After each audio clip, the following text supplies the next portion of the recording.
Bienvenidos hermano. Después de la semana de receso de la misión. Esta es una, ¿no? Me falta la de cadena, mañana es la de cadena. Monté ambas. Estamos estudiando de Israel Rojas la obra de logosofía. Logos significa verbo, sonido. También es el creador de un sistema de mundos. Por eso el creador de cada sistema solar se llama el logo solar. También se le llama el Cristo cósmico. Como segunda personalidad en el cosmos de las energías del universo, siendo el Padre, el regente de todo lo creado en el universo. Y en cada sistema solar un logos, un hijo, un Cristo, un Jesús. Recuerden bien, Cristo es Jesús. Y luego tenemos que cada planeta corresponde al tercer aspecto de esa trinidad, que sería el Espíritu Santo. Entonces, el Espíritu Universal, Dios, es el Padre. En cada sistema solar el que construye y rige un sistema solar es el Hijo, el Cristo. Y cada planeta corresponde a uno de sus hijos, el Espíritu Santo. En el caso del planeta Tierra, el Espíritu Santo se llama Jehová. Jehová no es Dios. Jehová no es Cristo. Jehová es el regente del planeta. Este aspecto triuno en el cosmos también actúa en nosotros. Dios el Padre se manifiesta en nosotros en el centro del cerebro, en el tálamo óptico. Dios el Hijo o el Cristo encarna o vive en nosotros en el corazón.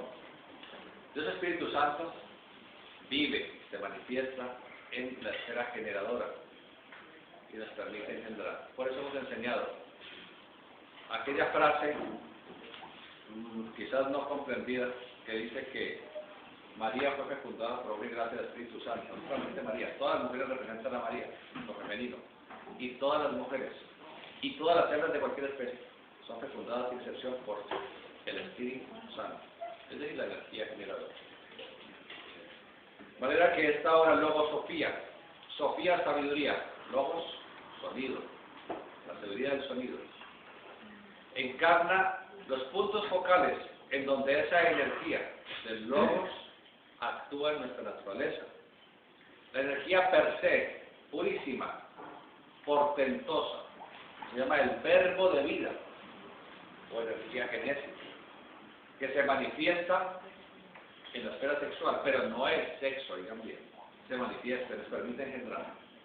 Ese es el verbo de vida, el logos hecho carne, que se encarnó y vivió entre nosotros, y todos nosotros encarna esa energía. Esa energía se convierte en el corazón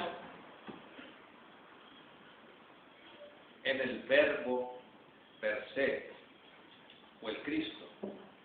Se exterioriza con el lenguaje como el verbo divino, el sonido.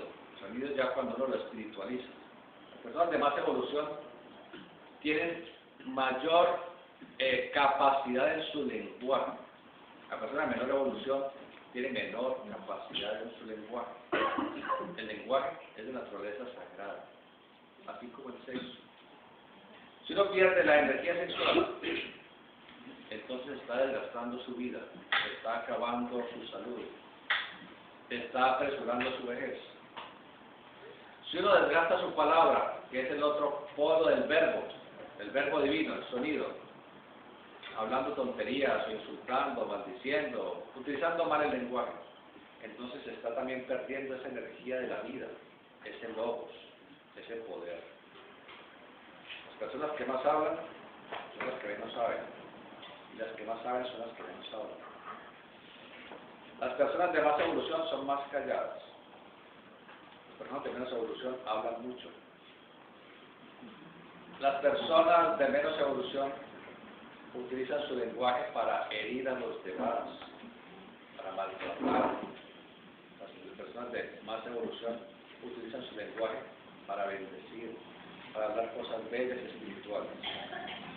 Eso que estamos diciendo, esta noche que hemos venido estudiando desde hace 2 o 3 semanas, es lo que se llama cristianismo esotérico, o cristianismo místico esotérico. Ya lo que encuentran las iglesias es el cristianismo exotérico, es lo que según los caprichos de cada pastor, de cada cura, de cada papa, etc., han ido acomodándolo según como les favorezca más a su bolsillo.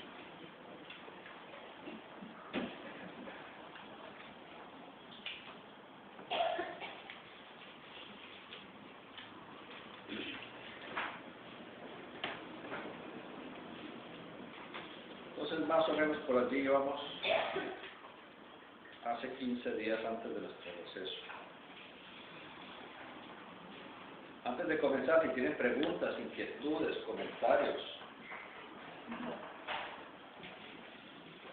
Si hay una persona, o sea, cuando tú dices que una persona que no tenga, digamos, una muy buena fluidez verbal es menos evolucionada que otra, ¿es sin excepción? ¿O puede haber, puede haber una persona que de pronto no tiene esa actitud muy desarrollada, pero es una persona espiritualmente evolucionada? Lo dijimos hace 15 días, que todo existe en el alma. Puede haber personas muy evolucionadas y muy calladas, y de hecho así sucede muchísimas veces. Por eso les dije ahora rápido: el que sabe no habla, y el que no sabe habla. El que mucho habla mucho hierra, el que mucho habla mucho peca, la lengua se la azote de no sé dónde.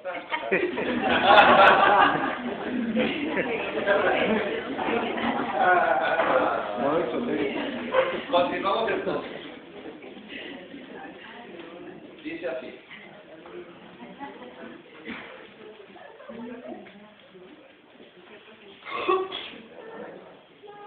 Jesús de Nazaret es el divino orante, es decir, el que ora.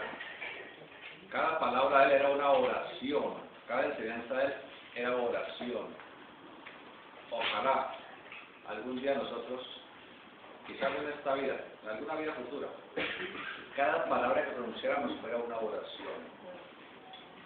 Es decir, comulgar con Dios, con la divinidad a través de la oración, a través del hablar, a través del lenguaje, del logos, del verbo, del sonido.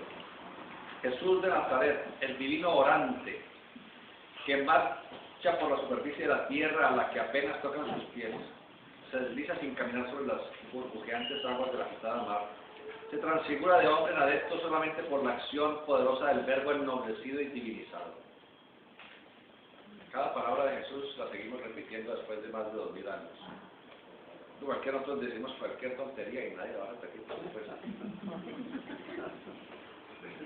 De todas partes viajan hacia el oriente para conocer este seductor de muchedumbres, a ese verbo que sana los cuerpos y conmueve las almas, que da luz, no solamente a las pupilas que la habían perdido, sino también a las almas oscurecidas por el exceso arrítmico en la potencia espiritual del verbo que crea, forma y transforma.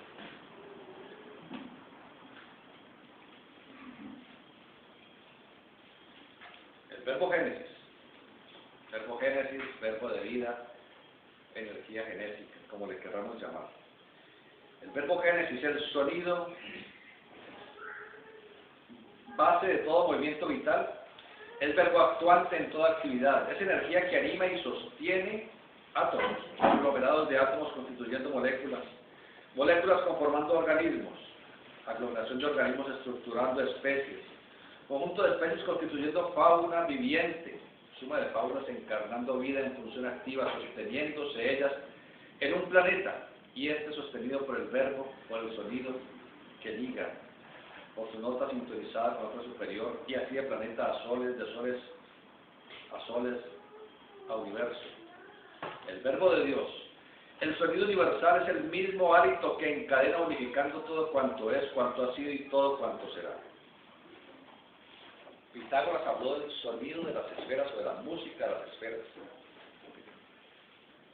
diciendo que todo en el universo tenía un sonido, una nota clave, que nosotros dependíamos de ese armónico universal, en donde para nosotros, en este sistema solar y en este planeta, las constelaciones eran la caja de resonancia, es decir, gran instrumento musical, los planetas correspondientes a los acordes de esa gran caja de resonancia, el Sol, los planetas, y que cada uno de ellos tenía su nota clave. Eso lo dijo Pitágoras hace más de 2000 años. Y los científicos vinieron a comprobar eso cuando enviaron las sondas espaciales Voyager, sondas viajeros que ya están saliendo del sistema solar. Cuando pasaban por los planetas, se dieron cuenta que el planeta en su desplazamiento, cortando el campo magnético solar y la brisa solar y todo esto, producía una nota musical única, una nota característica. Eso lo pueden ustedes buscar en internet y pueden escuchar la nota de Saturno, la nota de Júpiter, la nota de Marte, la nota de Urano, etcétera, etcétera. Cada una da una nota musical. Cada nota es un acorde. Es como un instrumento musical. Miremos el más conocido, una guitarra. La guitarra tiene su caja de resonancia y su brazo. ¿Tiene más brazo? Diapasón. Ese palo que está por diapasón. Su caja de resonancia. Ahí tiene las cuerdas. Si uno presiona una cuerda, lo más alejado posible, el sonido es más grave. A medida que uno se va acercando, entonces el sonido va siendo más agudo. Así es el sistema solar. Cada planeta está en un punto específico de ese diapasón para formar ese acorde cósmico relacionado con el Sol y con el movimiento de precesión que el sistema solar tiene alrededor del zodíaco en un proceso que dura 26.000 años.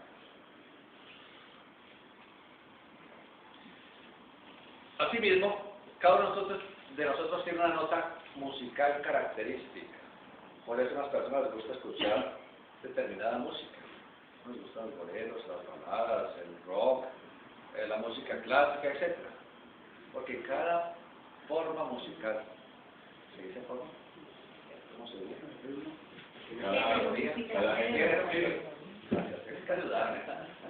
Cada género musical tiene una base de un armónico, en una nota característica.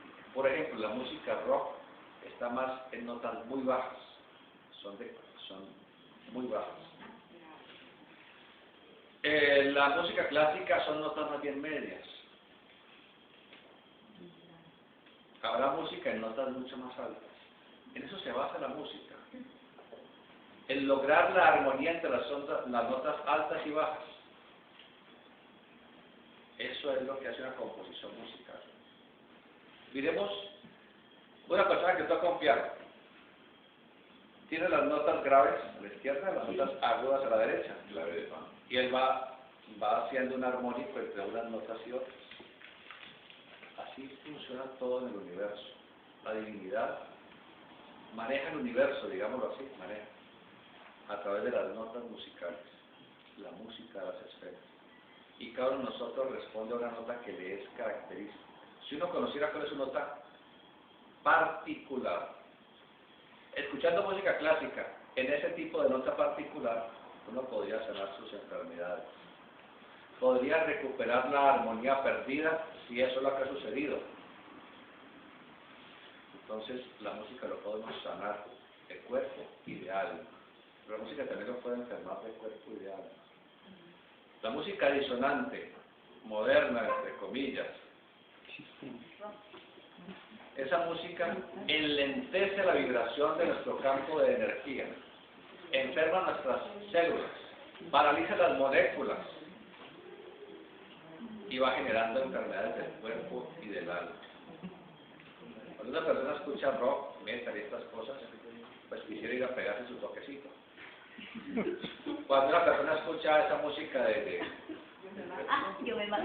entonces le quiere ir a tomar unos traguitos. Y así sucesivamente. indicando la influencia tan poderosa que tiene la música en nuestra naturaleza física y anímica. Igualmente,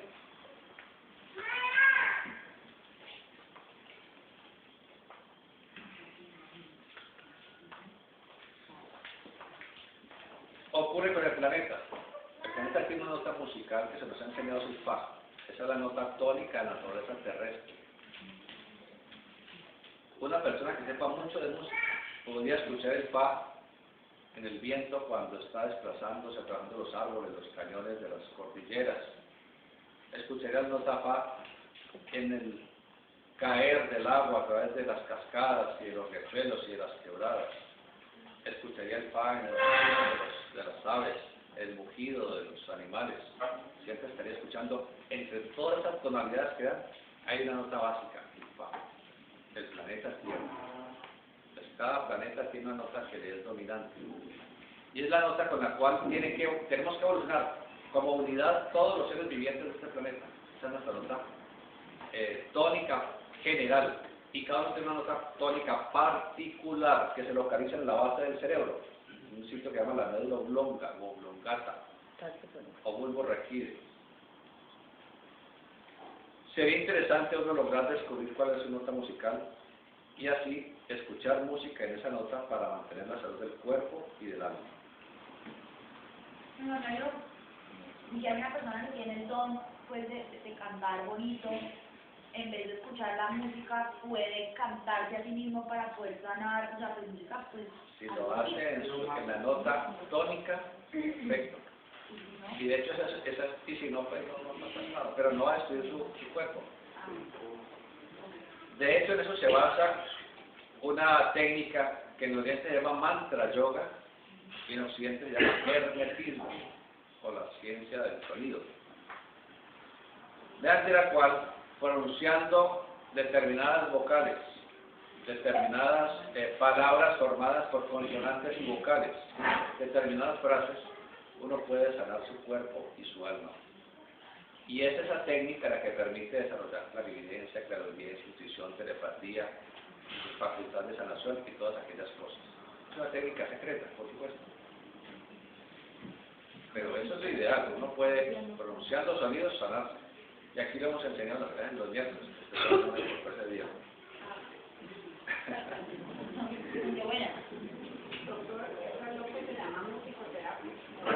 La musicoterapia es escuchar música clásica. Entonces ya se sabe que hay determinada música que sirve para determinados males. Eso es musicoterapia. Pero lo que estamos hablando con ella sería mantra terapia.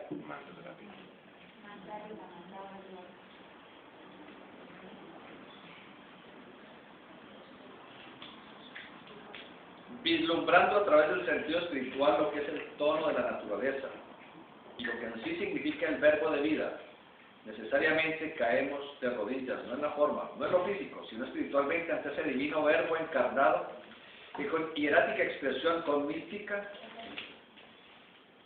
con sapiencia trascendente, predicó en los cálidos valles de Judea la verdad fecunda, el sentido magno de la vida, el verbo espiritualizado, alimentado por la causa primera, siendo por esta realización suprema uno con el Padre, sin dejar de ser hijo, purificado el Espíritu Santo creador, obrando activamente en el poder creador de ese mismo Espíritu Santo. Es la divina trilogía, un misterio, claro que lo es. Pues todo depende del estado de conciencia, de la iluminación que anime el verbo de vida. Es el misterio, pero no lo es. Eso lo hablamos la semana pasada. Hablamos del misterio de la Santísima Trinidad la semana pasada. Y les narré lo del niño en el mar, tratando de echar todo el mar en el huequito que formaba con su Jesús. Eso lo hablamos la semana pasada, recuerdo.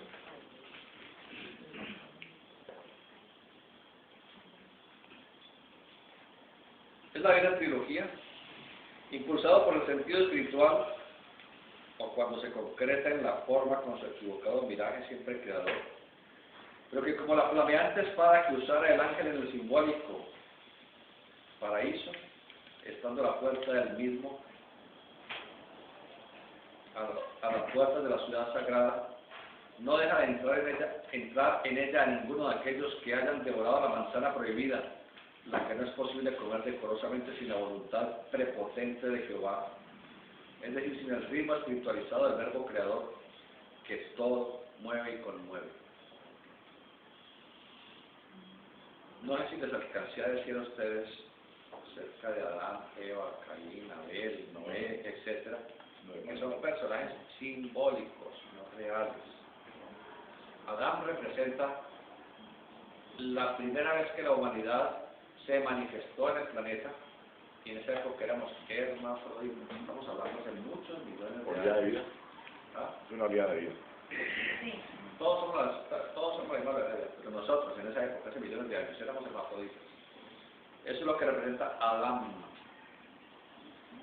Luego, simbólicamente, la divinidad sumerge a Adán en un profundo sueño y saca de su costado a la mujer, a Eva. Eso representa la diferenciación sexual. Cuando la humanidad poco a poco empezó a polarizarse, lo primero que surgió sexualmente hablando fue lo femenino, la mujer. Y después aparecieron los varones poco a poco. Para ese momento, si fuera la conciencia que tenemos hoy en día, diríamos, no son anomalías de la naturaleza, son monstruos que están naciendo, ¿no? Era el trabajo de las jerarquías creadoras, guiadas por la divinidad, haciendo posible la diferenciación sexual para que a través de ese proceso genésico pudiéramos conocernos realmente y pudiéramos despertar la conciencia necesaria para conocer este mundo físico, adquirir experiencias y poder evolucionar. En ese estado de androginismo adámico, estamos en un estado de inconsciencia, de paz, de armonía, de felicidad. Estábamos como un bebé. Ese era nuestro estado de conciencia. No teníamos mucha evolución. Afortunadamente, esa diferenciación sexual llevó a la humanidad a conocerse, a adquirir experiencias, y a través del dolor que eso ha generado y que sigue generando, poder ser más conscientes y mejorar. Eso se repite, esa enseñanza, luego en Caín y Abel. Caín vive furioso con su hermano Abel porque Caín trabaja los frutos de la tierra, es agricultor, Abel es pastor. Pero aparentemente tenía más cariño por Abel que por Caín, y era un acto de enojo, con una quijada de burro, golpea a su hermano Abel y lo asesina. Son símbolos. Abel representa nuevamente ya el aspecto femenino. Es la misma Eva,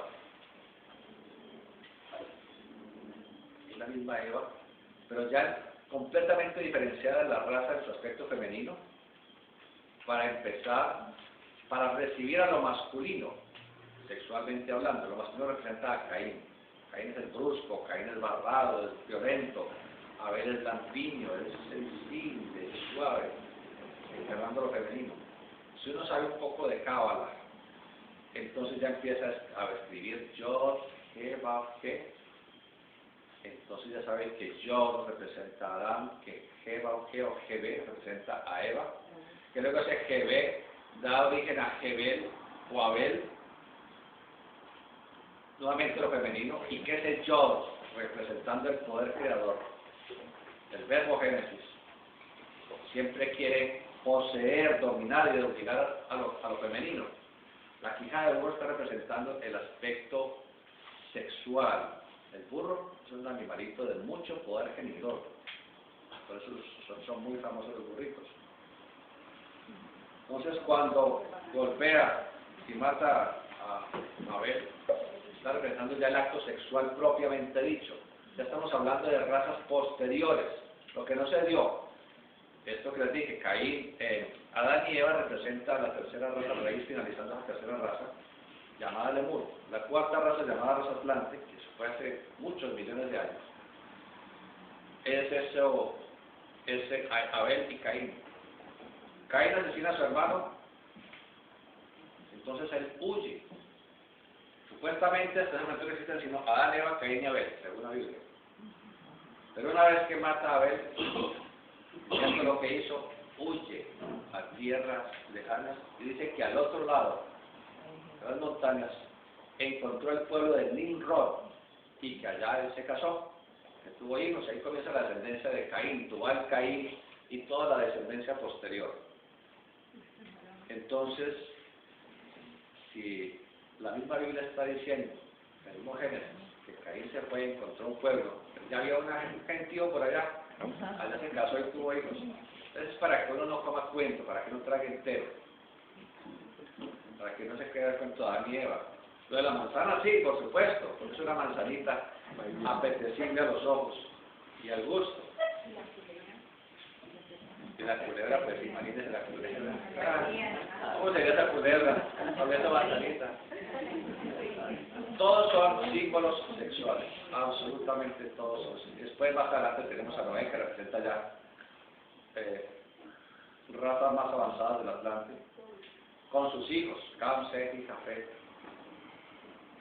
que representan sus razas posteriores. Eso algún día lo podemos llegar a comprender aquí en la escuela, estudiando todos estos temas. Mira, hasta donde nos fuimos hablando de una manzanita.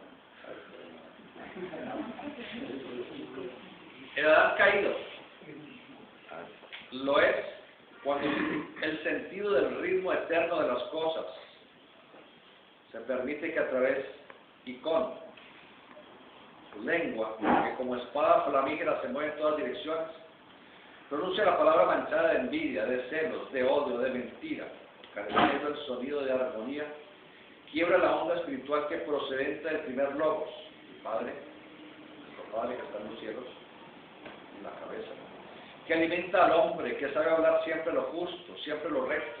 Cuando dice hombre se refiere a hombre y mujer, ¿no? Siempre lo exacto, y que a ello une la belleza, sentido de armonía del Cristo, del Hijo. El Padre, siempre lo justo, lo bueno, lo recto, lo exacto, se une a la belleza, sentido de armonía. ¿Y quién nutre todo? El fuego, el Espíritu Santo. Frente al Adán caído, se yerga majestuosa la figura hierática del Nazareno, el que habiéndose purificado en el cáliz crístico de la sublimación, el que habiendo pasado a través de las 9 puertas de la gran ciudad, que es un símbolo cabalístico, en esa novena puerta en la que estaba el ángel, que con su espada flamígera impedía la entrada al jardín del Edén, que la impide. Es un símbolo cabalístico, representando una esfera, la novena llamada el Yesod. Algún día entenderán eso, pero por ahora solo damos el dato. Que el Nazareno, que habiéndose purificado en el cáliz crístico de la sublimación, que habiendo pasado a través de las 9 puertas de la gran ciudad, el microcosmos, supo llegar al corazón de la existencia para encontrar allí la nota mágica e inmaculada del Maestro. Su propio Maestro, su ser interno, su Cristo. Entonces, habiéndose encontrado a sí mismo, habiéndose encontrado en Cristo, había descubierto el misterio del Logos, y a través del verbo fecundo mostró a los hombres el sendero de su liberación. El hombre, siguiendo los pasos de Adán, claudica ante la manzana genésica y no sabe transformar su fálica potencia, fálico, miembro viril, para encontrar el principio hermético de las edades, el misterioso Hermes, el extraordinario Krishna, el potente Rama y el divinizado Adepto de Nazaret. ¿Cuál es ese oculto misterio? ¿Cuál Hermes?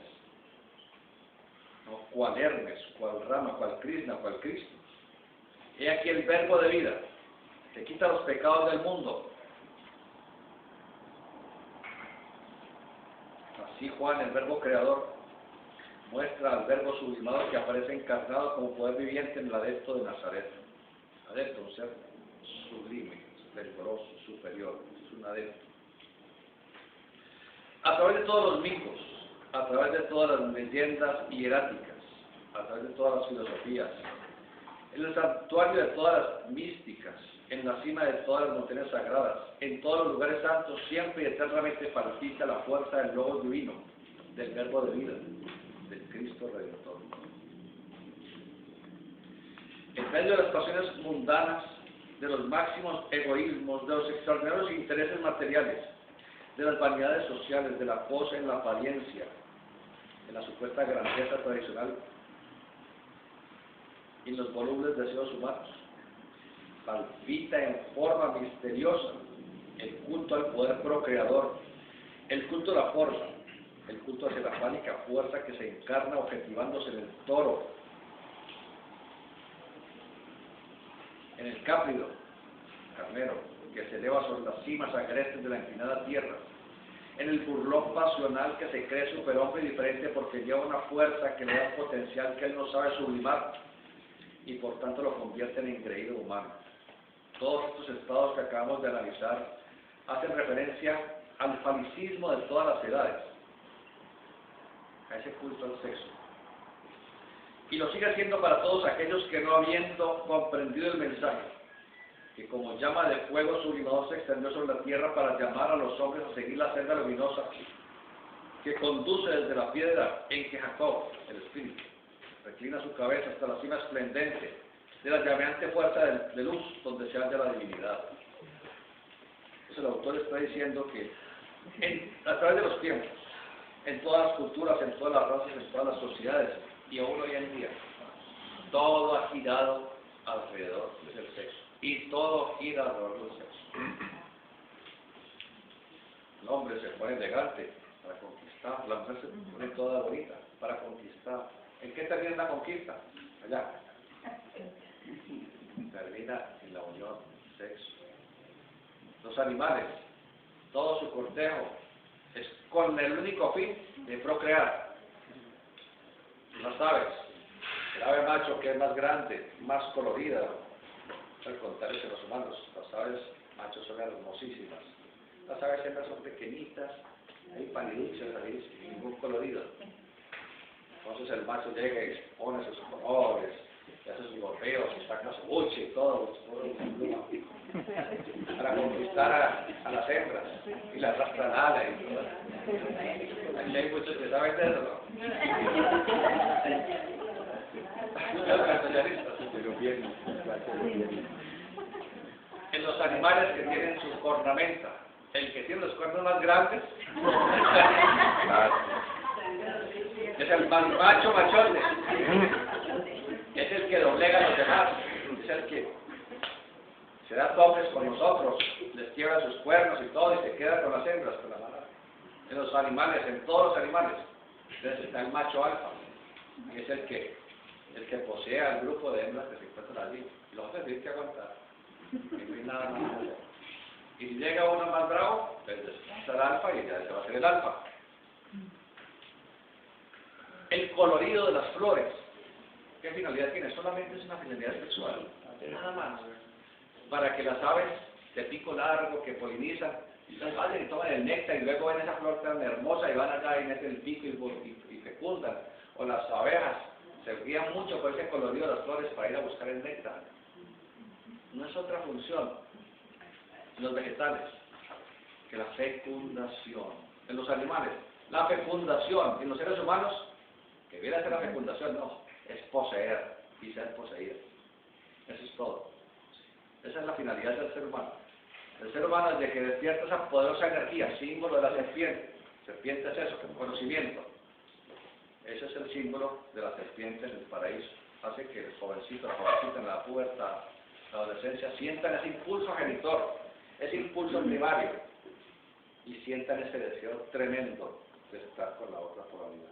Que primero es a través del encantamiento, del enamoramiento, de la atracción, y que después se convierte en esa fuerza tremenda de la pulsión, del deseo, de esa fuerza instintiva para morirse finalmente. Pero una vez se come la manzana, entonces sucede lo que la Biblia, se dan cuenta que estaban desnudos. Antes vivían en el paraíso, no habían comido manzanita. Cuando comieron manzana se dieron cuenta que estaban desnudos. Les dio pena y corrieron a esconderse. Con hojas de higuera, dice la Biblia. La higuera es un símbolo fálico, es un símbolo sexual, un símbolo genético.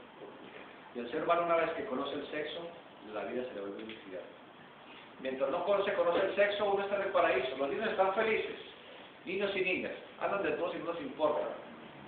Juegan a lo que sea, están felices, no hay problemas para ellos. Pero una vez esa energía despierta, y más si llega a probar a destiempo, en la adolescencia, porque debe ser cuando uno es adulto, todo en su momento, entonces viene la locura. es la dificultad. Ya se quiere en la adolescencia satisfacer esa energía. Si no se tiene pareja para hacerlo, es terrible la masturbación, gravísimo, terrible, porque empieza a perder la fuente de la vida, la fuente de la alegría, de la espiritualidad, de la inteligencia, de la voluntad, del poder, del arte, de la genialidad. Antiguamente, cuando esos jóvenes, esas jóvenes, en aquella época no era tan fácil las cosas como hoy en día, en ese aspecto sexual. Entonces se podía llegar invicto hasta la etapa adulta. Entonces en la adolescencia se era poeta, se era músico, buscaba uno triunfar a como diera lugar. Hoy en día no, a los muchachos no les importa nada. Los 12, 13 años ya están teniendo sexo.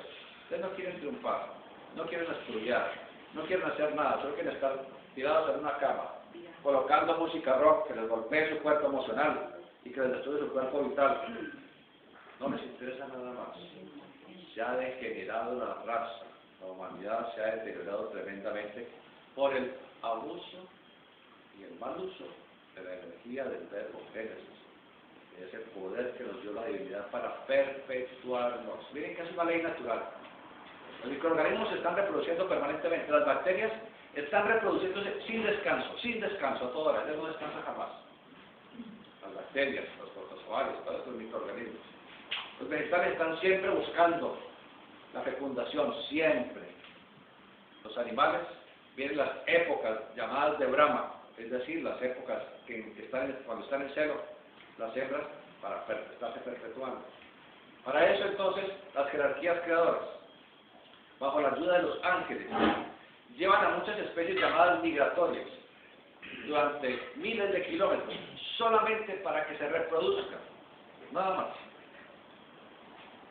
Los ángeles llevan un ejemplo, las mariposas monarcas, desde Canadá, las llevan hasta México, son por lo menos 10.000 kilómetros para que se reproduzcan, 8.000 kilómetros, para que se reproduzcan, nada más, ellos mueren.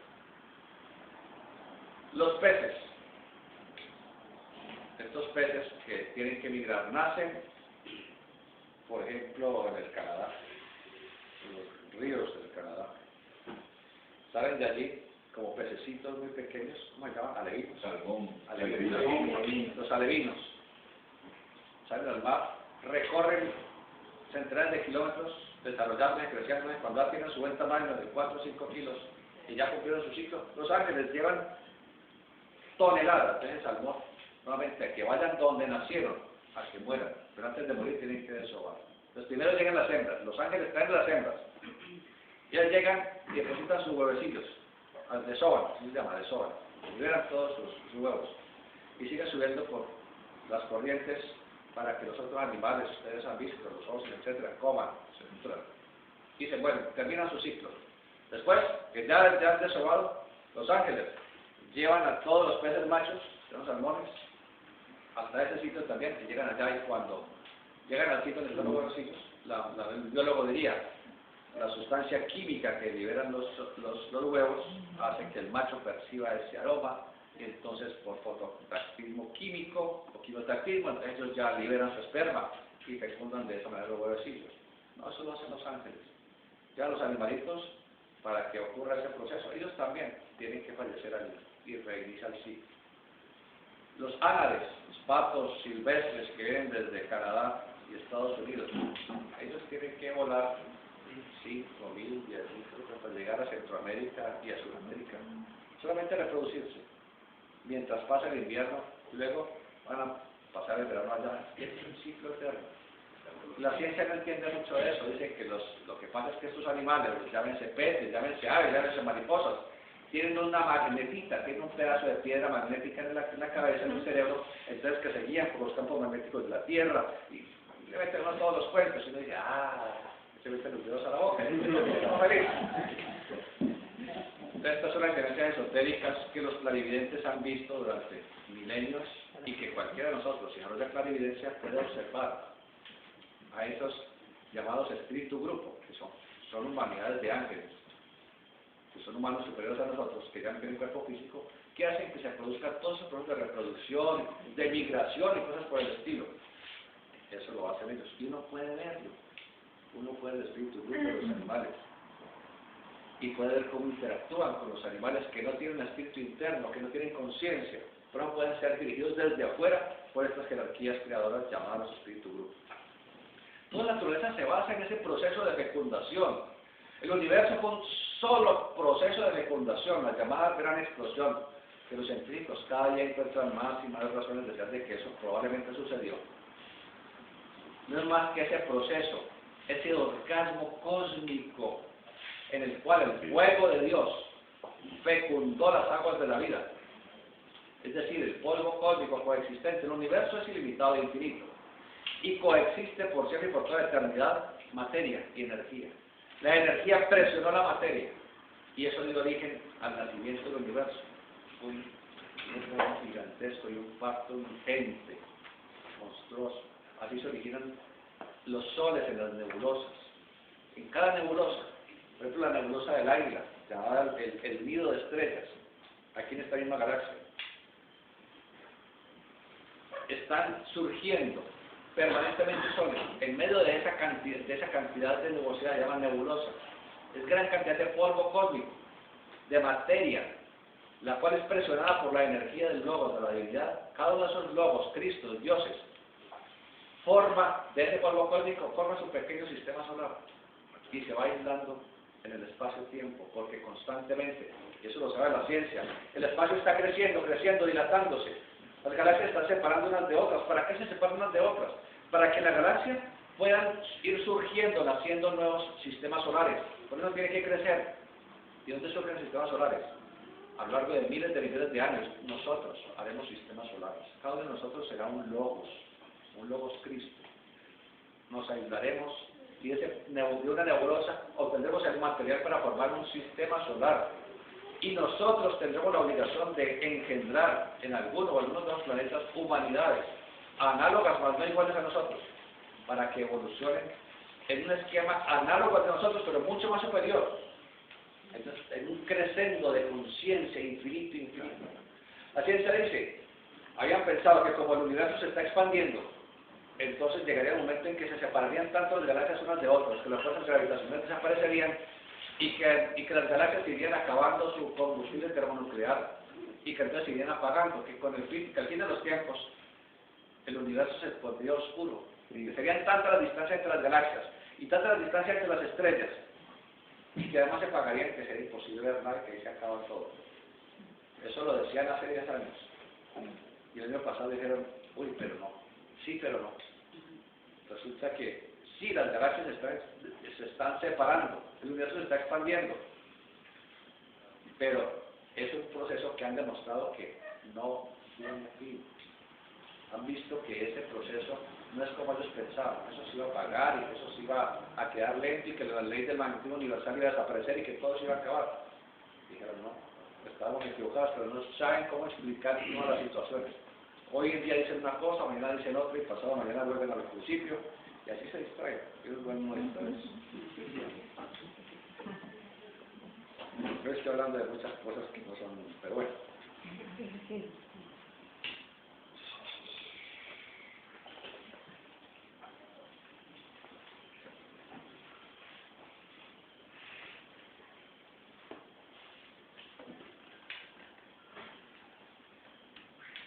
Así marchamos todos por los vericuetos de la existencia, buscando el hilo salvador y cual el ícaro de la leyenda, perdidos en el laberinto de los fenómenos concretos de la vida.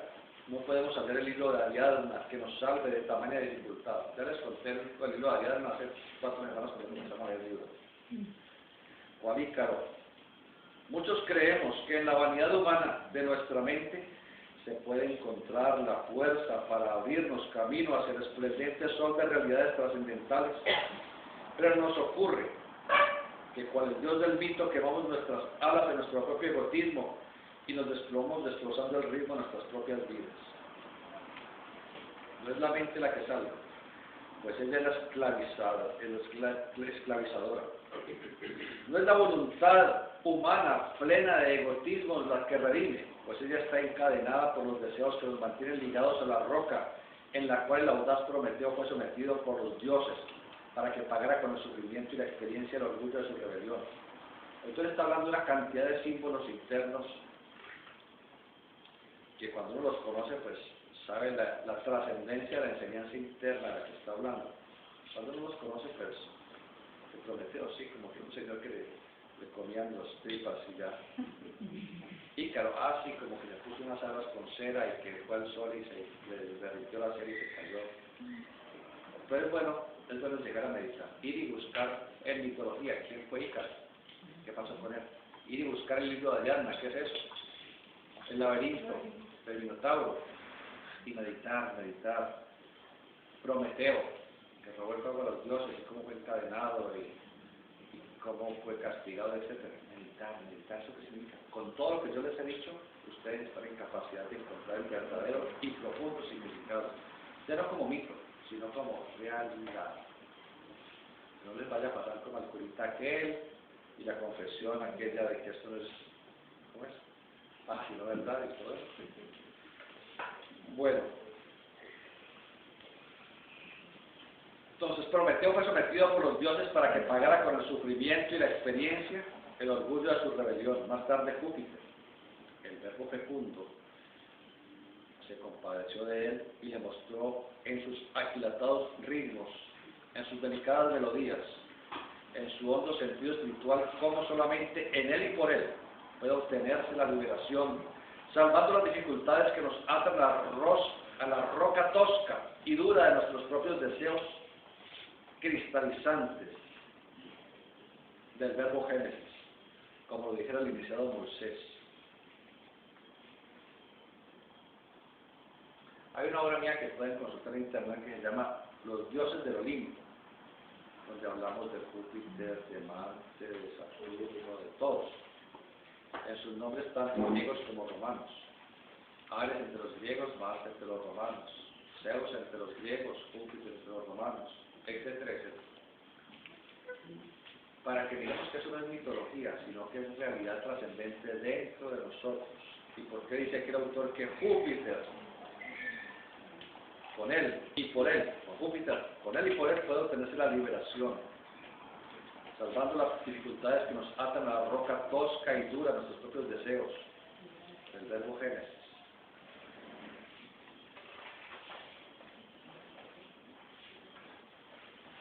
No es coincidencia que en la Biblia hable que Jacob acostó su cabeza sobre una piedra y observó cómo una escalera iba hasta el cielo, hasta la divinidad. Y que Jesús le dijera: Pedro, Petrus, roca, tú eres la piedra sobre la cual edificaré mi iglesia. La piedra es un símbolo genésico, es un símbolo de ese poder que la naturaleza nos ha entregado y que no sabemos utilizar.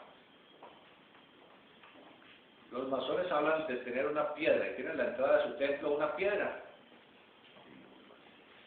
Ellos dicen que esa es la piedra fundamental con la cual van a construir el templo. Y en la alquimia se habla de la piedra filosofal, que hay una piedra ordinaria bruta, piedra bruta, que hay que convertirla en la piedra filosofal. Los musulmanes hablan de la piedra Kaaba, que está en la Meca, que cayó blanca del cielo pero se volvió negra por los pecados del mundo, y que cuando vuelva a ser blanca entonces vendrá el Salvador a redimirnos. ¿No será casualidad o será casualidad? Que diferentes tradiciones hablan de la piedra, siempre de una piedra. Los antiguos, que no tenían libros ni hojas en donde escribir lo que sabían, tallaban su conocimiento en piedra, se llaman petroglifos. Petros, piedra, glifos, escritura en piedra, petroglifos, que son todos esos monigotes de piedra tallados por los antiguos mesoamericanos de Centroamérica, aquí en Sudamérica, en Egipto, en el norte de Europa, en Inglaterra, en la India y por todas partes del mundo. Siempre la piedra, siempre la piedra. Entonces, la piedra es un símbolo de esa energía progenésica. que es la base o fundamento del templo. Con esa piedra se hace el templo. Obviamente, esa piedra genésica, en donde el hombre y la mujer la fabrican, permite que el templo del espíritu, el cuerpo, pueda ser fabricado, pueda ser hecho. La sabiduría es maravillosa, es extraordinaria, pero si tenemos a alguien que nos abra los ojos, nos dice que estudiar esoterismo sin un mentor, sin un instructor, es perder el tiempo y el esfuerzo. Muchas personas que leen, muchos de ustedes pueden leer esto. Algunos pueden que lean 2 o 3 horas y luego cierren el libro. Otros pueden que lean media página y lo boten. Otros pueden que lean la mitad del libro sin entender nada. Otros pueden que lean todo el libro y jamás sepan de qué se trató. Porque entre cada frase, en cada párrafo hay una enseñanza profunda. Y es a lo que nos llama esta ciencia, a meditar, a buscar, a descubrir. No es el dominio de la imaginación. Recuerden que Moisés golpeó la roca con su vara y manó el agua. Siempre roca, roca, piedra, piedra. No es el dominio de la imaginación, ni el aquietamiento de la mente, ni la concentración, ni el aislamiento de las actividades de la vida, ni la renuncia o no de los elementos del medio lo que puede salvarnos. Todas estas cosas son detalles que van y vienen, que esclavizan o conceden relativa libertad según que el ser humano se vincula a sus deseos, o al mismo sendero que ha emprendido y que se sienta liberador. El ser humano puede hacerse esclavo de su mente, de su imaginación, de sus deseos, y seguir siendo esclavo de un nuevo estado, de un nuevo morbo, de una nueva cadena, quizás más resistente y más pesada de la que arrastran los hombres siguiendo sus instintos, maltratándose en sus pasiones y algunas veces liberándose de ellas por hastío, por cansancio, por nostalgia, por fatiga, por abandono, después de haber actualizado conciencia en el crisol de la experiencia, trascendiendo así lo que los ligados a la mente quizás no han trascendido, pero creen haber logrado. Hay una vía recta, clara, luminosa, que nos conduce a la cima de los más elevados ensueños, coronando nuestras ansias de lo infinito. Esa verdad se expuesta y comentada en la Biblia hebrea judío-cristiana, en la monumental obra La Doctrina Secreta, escrita por H.P. Blavatsky, en la obra de Max Heindel llamada Concepto Jesús del Corpus, en las obras comprimidas por los sabios del maestro Viracocha. También se encuentran los discursos de la autora universal, Blavatsky, Heindel, Viracocha. Son grandes que han sabido ahondar, sentir y comprender el endoterismo de la vida, cuál es el hilo misterioso que enlaza el tiempo pasado, el actual y el futuro con su hebra de oro, el verbo de vida. Estos maestros o instructores hallaron lo esencial, lo oculto, lo misterioso, lo escondido, que subyace como poder, como fuerza creadora del verbo en todos los seres que palpitan viviendo. En las obras de estos mentores se encuentra por igual el hilo de Ariadna, la hebra de oro que une el verbo del primero de los hombres con el del sonido verbal del último de aquellos que tengan que presenciar en la superficie de este planeta la finalización evolutiva de un gran periodo y la iniciación del siguiente. Esto se sucederá cuando, habiendo adquirido la luminosidad que se obtiene por el poderoso dinamismo armónico de las partes que constituyen el todo, se convierta en el pilar esplendente del centro, donde la divinidad, como suprema voluntad, como espíritu, palpita. Los que hayan leído el curioso relato que hace Ossendowski en la obra Hombres, Bestias, Dioses, encontrará que el autor, al referir la charla que logró sostener con un Mahatma es gran alma, allá en el Oriente, este le dijo que existió un ser llamado el Rey del Mundo, cuyo nombre era Om. Ciertamente allá aparece el gran misterio del sonido, de la palabra pronunciada, poniendo eso sí el corazón en los labios, para poder obtener la comunión con el verbo de vida, con el Rey del Mundo, con el gran hierofante que oficia en el grandioso templo de la naturaleza, con el Logos encarnado, la más grande de los seres, el que viendo unificado su conciencia particular con la conciencia única, ha completado el círculo de la más grande realización posible. Así el misterio del sonido convertido en palabra espiritualmente pronunciada Es el único camino para lograr acceso a la secreta mansión donde reside el Rey del mundo, el maestro de todos los maestros y el instructor de todos los mentores. Ustedes dirán que de qué estamos hablando.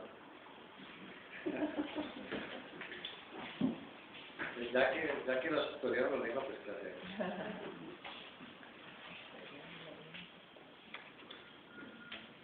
En el planeta, por supuesto, hay seres de muchísima evolución, venidos de otras evoluciones superiores, no extraterrestres ni venidos en platillos voladores, eso tiene que quedar clarísimo. Estos seres no necesitan platillos voladores, estos seres pueden viajar en su espíritu, pueden ir de un planeta a otro, de un sistema solar a otro, de una galaxia a otra, no tienen problema, porque son dioses, no son dioses, son dioses. Son seres que han evolucionado demasiado en periodos antiguos. Cuando nosotros apenas íbamos a comenzar nuestra evolución, ellos ya eran más que humanos.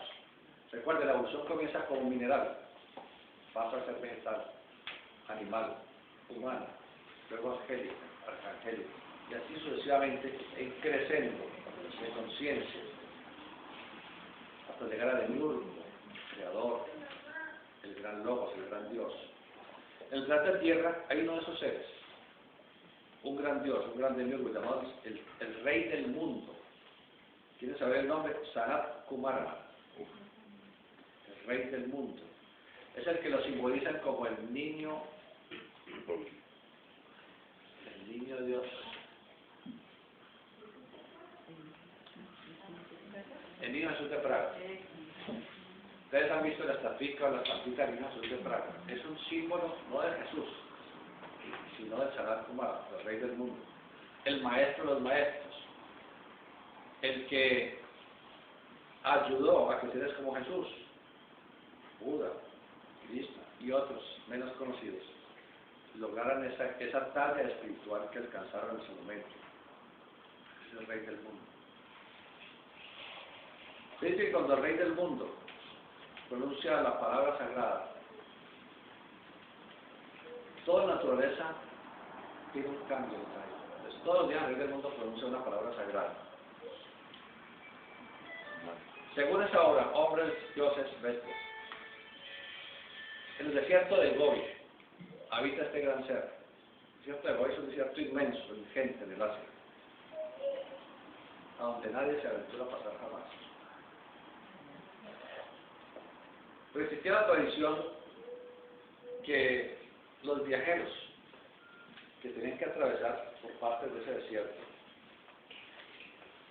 había un momento preciso cada día en donde sus animales, sus camellos y sus caprios y todos los animales que llevaban, las aves, todos, los animales se postraban, los animales inmediatamente se iban al suelo, se quedaban allí quietos. Después de un momento permitían que los volvieran otra vez a llevar. Entonces, estos grandes místicos, que el lector llama Mahatmas, almas grandes, o maestros, esoteristas, como les llamen, teniendo esa tradición de qué es lo que pasa, enseñaron que el Rey del mundo, en ese momento pronuncia la palabra sagrada, para bien del mundo. Es un impulso espiritual que le da todo el planeta, para que todos, sin excepción, podamos todos los días elevarnos un poquito más en el camino espiritual, un poquito más buscando la divinidad. Eso es lo que significa lo del Rey del mundo. Son las 8 preguntas, comentarios, inquietudes.